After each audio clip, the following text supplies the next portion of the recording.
Shalom.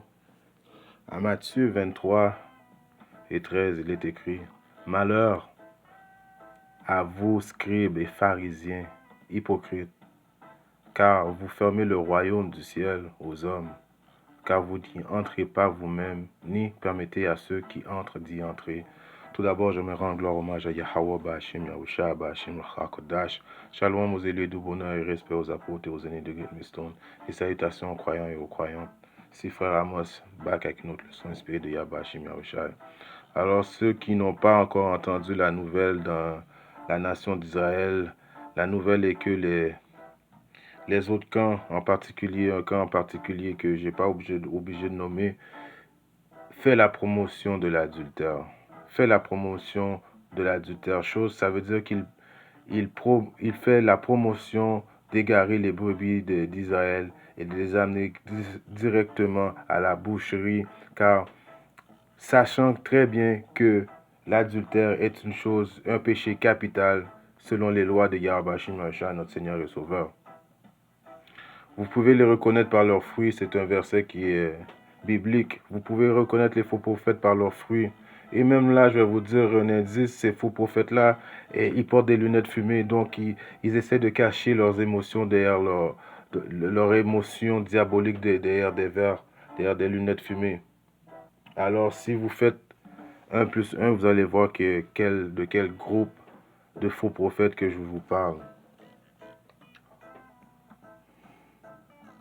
À Romains 16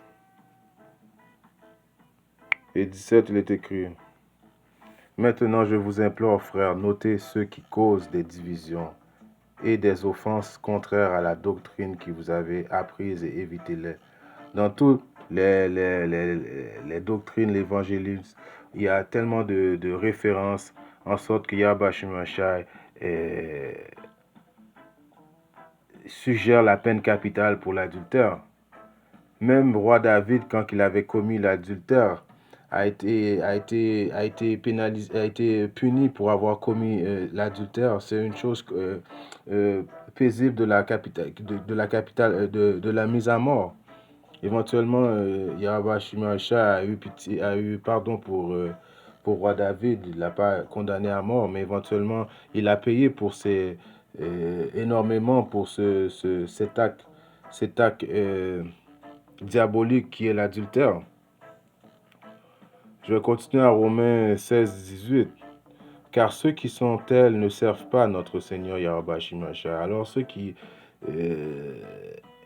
sont pour l'adultère et qui promotent les affaires de l'adultère ne servent pas Yahweh Shimashah. Nous savons ce qu'ils servent.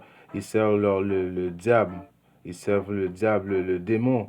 Car Yahweh Shimashah n'est pas un Dieu de confusion. Et l'adultère, c'est d'amener la confusion. C'est un acte diabolique. Donc, ceux qui promotent l'adultère ne servent pas Yahweh Shimashah, mais bel et bien le diable. Mais leur propre vente et par des bonnes paroles et de beaux discours, ils trompent le cœur des simples. Alors ça, c'est important de vraiment faire ces leçons-là pour les nouveaux fidèles qui ne sont pas encore vraiment bien ancrés dans la vérité. Et il est vrai que parfois, ces groupes-là, avec leur allure de super israélites, et avec leurs lunettes fumées, ils accentuent sur l'apparence plutôt que la doctrine. Donc, il y a beaucoup de brebis fragiles qui pourraient embarquer très rapidement dans ces doctrines-là. C'est pour ça qu'il fait en sorte qu'il faut toujours régulièrement édifier les brebis à ne pas tomber dans le panneau. Car comme je vous dis, l'adultère est une peine capitale que Yahweh Shimashah a horreur. On va continuer à aller voir d'autres versets juste pour faire le point. 2 Thessaloniciens 3 et 6. Or, nous vous commandons, frères, dans le nom de notre Seigneur Yahweh Hashim Yahusha et Amashia, que vous vous retirez de tout frère qui marche de façon désordonnée et non d'après la tradition qu'il a reçue de nous. Alors, toutes les personnes qui donnent des fausses doctrines, vous les reconnaissez par leurs fruits. Ceux que vous voyez aussi qui ont des barbes tracées, des chasses tracées parfaitement, c'est un gros red flag à voir.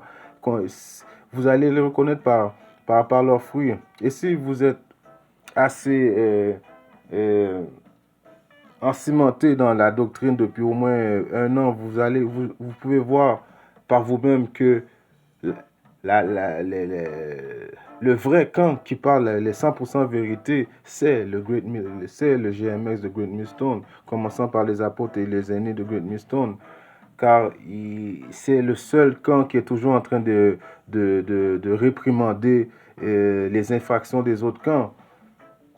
Et comme que je vous dis, les camps des prophètes qui portent des lunettes fumées cachant leur diabolisme derrière des verres, ça c'est un red flag. Vous pouvez reconnaître par leurs fruits, c'est vite reconnu. Ils promotent d'aller, je vais vous donner l'exemple, ça à cause c'était une conversation de Will Smith. Vous savez, Will Smith et Chris Rock, ça a été une distraction énorme. Une distraction pendant ce temps. Le diable finalise son entreprise qui est la marque de la bête. Il finalise éventuellement l'ouverture de ce camp de concentration, qu'il y a des guillotines. Il finalise tous ses plans pour éventuellement venir justement attaquer les 12 tribus d'Israël, les soi-disant dits négros, les soi-disant dits latinos, les soi-disant dits amérindiens. Pendant tout ce temps-là, le monde est confus, ils sont mélangés. Pendant ce temps-là, les faux prophètes, les démons s'emparent de ce moment de confusion pour justement égarer les brebis. Dire de se venger personnellement, premièrement, c'est contre la doctrine de Yahweh Shai. La vengeance est pour Yahweh Shai. Et deuxièmement, comment tu peux te venger allant coucher avec la femme d'un autre? Aller coucher avec la femme d'un autre, ou la femme de ton frère, ou la femme de ton père, c'est un péché capital. Juste pour faire le point, allons à...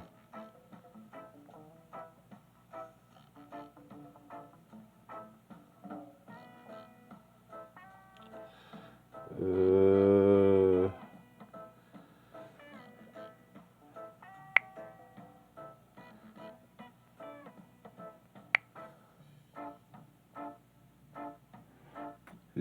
Lévitique 20:10.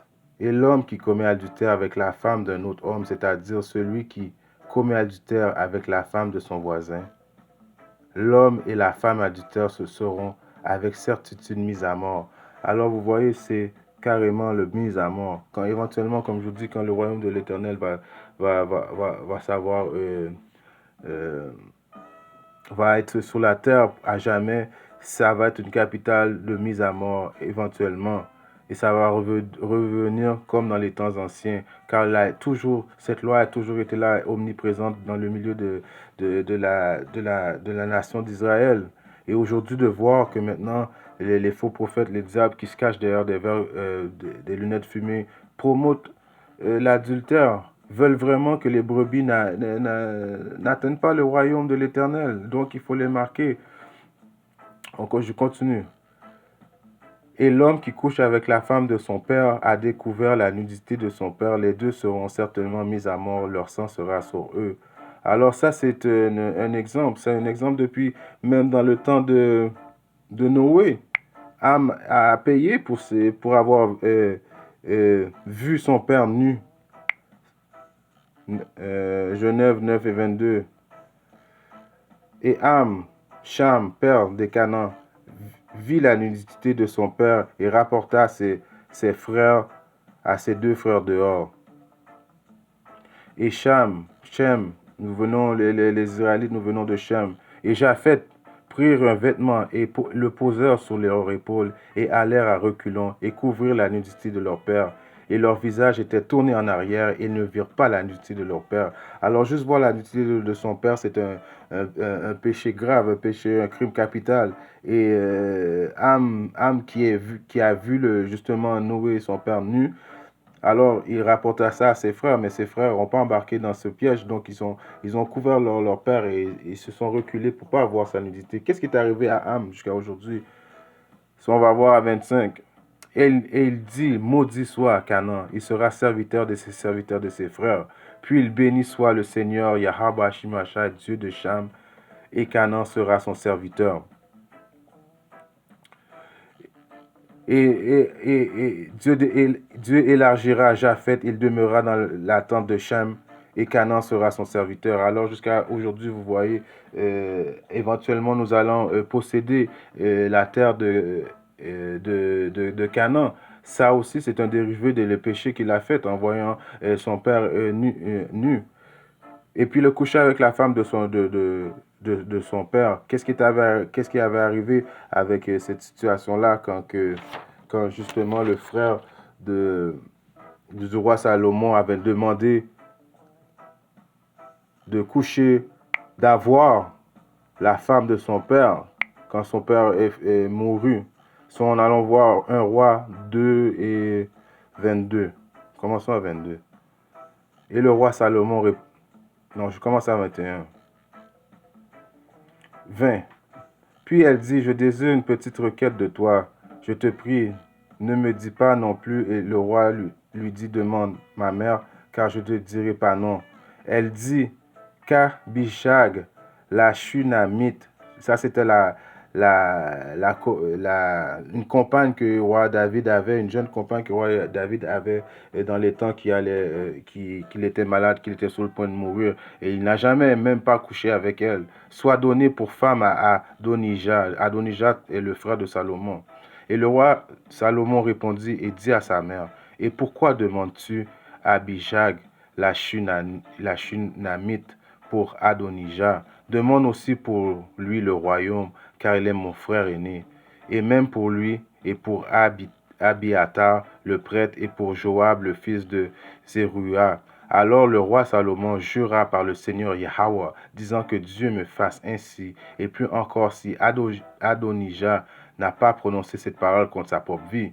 Maintenant donc, de même que le Seigneur Yahweh est vivant, lequel m'a établi et m'a fait asseoir sur le trône de David mon père, et qui m'a édifié une maison comme il avait promis, Adonijah sera mis à mort aujourd'hui. Alors vous avez vu, juste pour avoir demandé, osé demander d'avoir la femme de son père, le roi Salomon tua son propre frère, le mis à mort. Alors vous voyez, ce n'est pas des choses à plaisanter. Quand vous voyez ces gens de prophètes-là qui prophétisent des, des, des choses diaboliques comme ça, fuyez, comme on a lu au tout début euh, euh, dans... dans Romains 16, 17, je vais le répéter car c'est important. Romains, maintenant je vous implore, frères, notez ceux qui causent des divisions et des offenses contraires à la doctrine que vous avez apprise et évitez-les.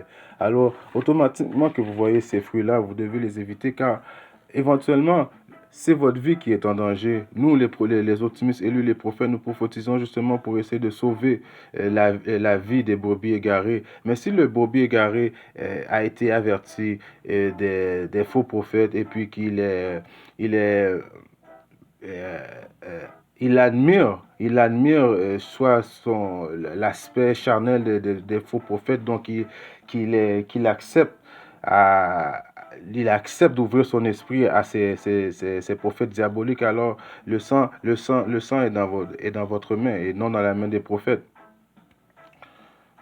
Je continue encore. Ce sera pas trop long, c'est juste pour faire 2-3 points. 1 Corinthiens 6 et 9. Ne savez-vous pas que les iniques n'hériteront pas le royaume de Dieu? Alors vous ne savez pas que les pécheurs, ceux les impies n'hériteront pas le royaume de Dieu. Ne soyez pas trompés, ni fornificateurs, ni idolâtres, ni adultères, ni efféminés, ni ceux qui abusent de même avec le genre humain, ni voleurs, ni convoiteux, ni ivrognes, ni injurieux, ni extorqueurs n'hériteront du royaume de Yahweh Shimashai. Alors vous avez vu que le point aujourd'hui est sur l'adultère, mais il n'y a pas d'homme efféminé qui va rentrer dans le royaume de Dieu. Il n'y a pas de fornificateur qui va rentrer dans le royaume de Dieu. Il n'y a pas d'idolateur qui va rentrer dans le royaume de Dieu.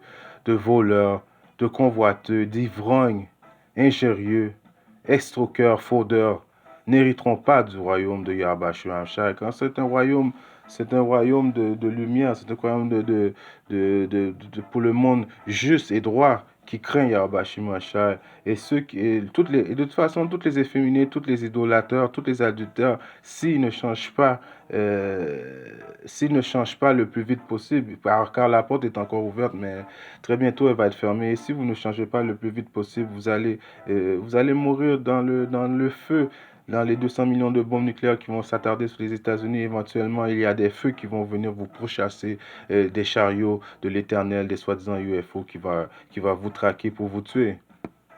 Alors prenez les avertissements des prophètes très au sérieux. Pour finir,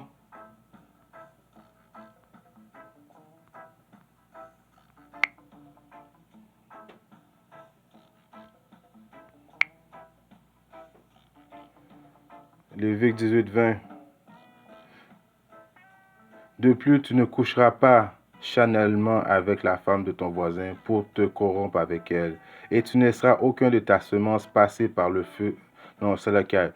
De plus, tu ne coucheras pas charnellement avec la femme de ton voisin pour te corrompre avec elle. Alors, tu ne coucheras pas avec la femme de ton voisin, tu ne coucheras pas avec la femme de ton père, tu ne coucheras pas avec ta belle-mère. Et puis, tu ne feras pas de fornication ni dans ta tête parce qu'éventuellement, même si tu penses, juste d'y penser d'aller coucher avec la femme de ton frère ou de ton voisin ou quoi que ce soit, si tu commets éventuellement un péché et tu dois demander le pardon automatiquement que ces péchés-là viennent dans ton esprit. Tu rebutes les démons dans ton esprit le plus vite possible. En espérant que ces trois mots d'exhortation édifient mes frères ou sœurs qui parlent dans le monde. Si Dieu le veut, je reviendrai avec une autre leçon. Shalom, quoi, mes chers.